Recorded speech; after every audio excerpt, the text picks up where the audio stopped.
সাইয়েদানা ইসমাঈল, ওনাকে রেখে হাজার দৌড়াদৌড়ি শুরু করলেন সাফা থেকে মারওয়া, মারওয়া থেকে সাফা।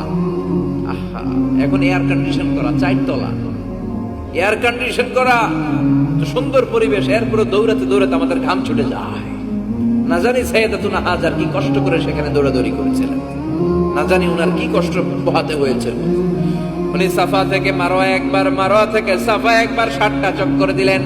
এই 7টা চক্কর, এই দৌড়াদৌড়িটা আল্লাহর কাছে এত ভালো লেগেছে, কিয়ামত পর্যন্ত সব হাজীদের জন্য এই জায়গায় দৌড়াদৌড়ি করাটা আল্লাহ ওয়াজিব করে দিয়েছে। এটা না করলে আপনার হজই হবে না, এখানে দৌড়াদৌড়ি করা ওয়াজিব। দেখেন ওনার ওয়াইফের কাজ কত বরকতময়, উনি দৌড়াদৌড়ি করছেন, এখন আমাদের হজে যে দৌড়াদৌড়ি করা লাগে। সুবহানাল্লাহ পড়বেন না? সাইয়েদনা ইসমাঈল আলাইহিস সালামকে মরুভূমির মধ্যে রেখে উনি দৌড়াদৌড়ি করতেন, পানি নাই, পানির অভাব, দৌড়ে আসলেন, এসে দেখে সাইয়েদনা ইসমাঈল আলাইহিস সালামের পায়ের ধাক্কায় জমজমের পানি বের হতে শুরু করছে, কল কল কল কল করে আওয়াজ।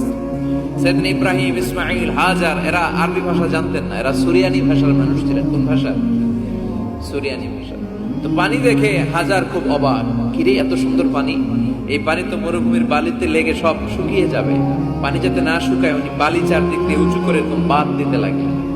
বাঁধ দিচ্ছেন আর ওনার সুরিয়ানি ভাষায় বলতে লাগলেন জাম জাম, মানে হচ্ছে থাম থাম, জাম মানে স্টপ, থাম থাম, কেফ, আরে পানি চলে যাস না, চলে গেলে তো পানি ব্যবহার করতে পারবো না, জাম জাম জাম জাম। ওনার মুখনিসৃত এই জাম জাম শব্দ দুইটা আল্লাহর এত ভালো লাগলো, কিয়ামত পর্যন্ত এই কুয়ার নাম আল্লাহ জামজামের কুয়া বানাই দিলেন। এটার নাম বিইরু জামজাম। বিষ্ণু বললেন মা উ জামজাম লিমা শুরিবা লাহু, এই জামজামের পানির এত বরকত, যেই রোগের নিয়ত করে এই পানি খাবেন ওই রোগ থেকে শেফা দিবে কে?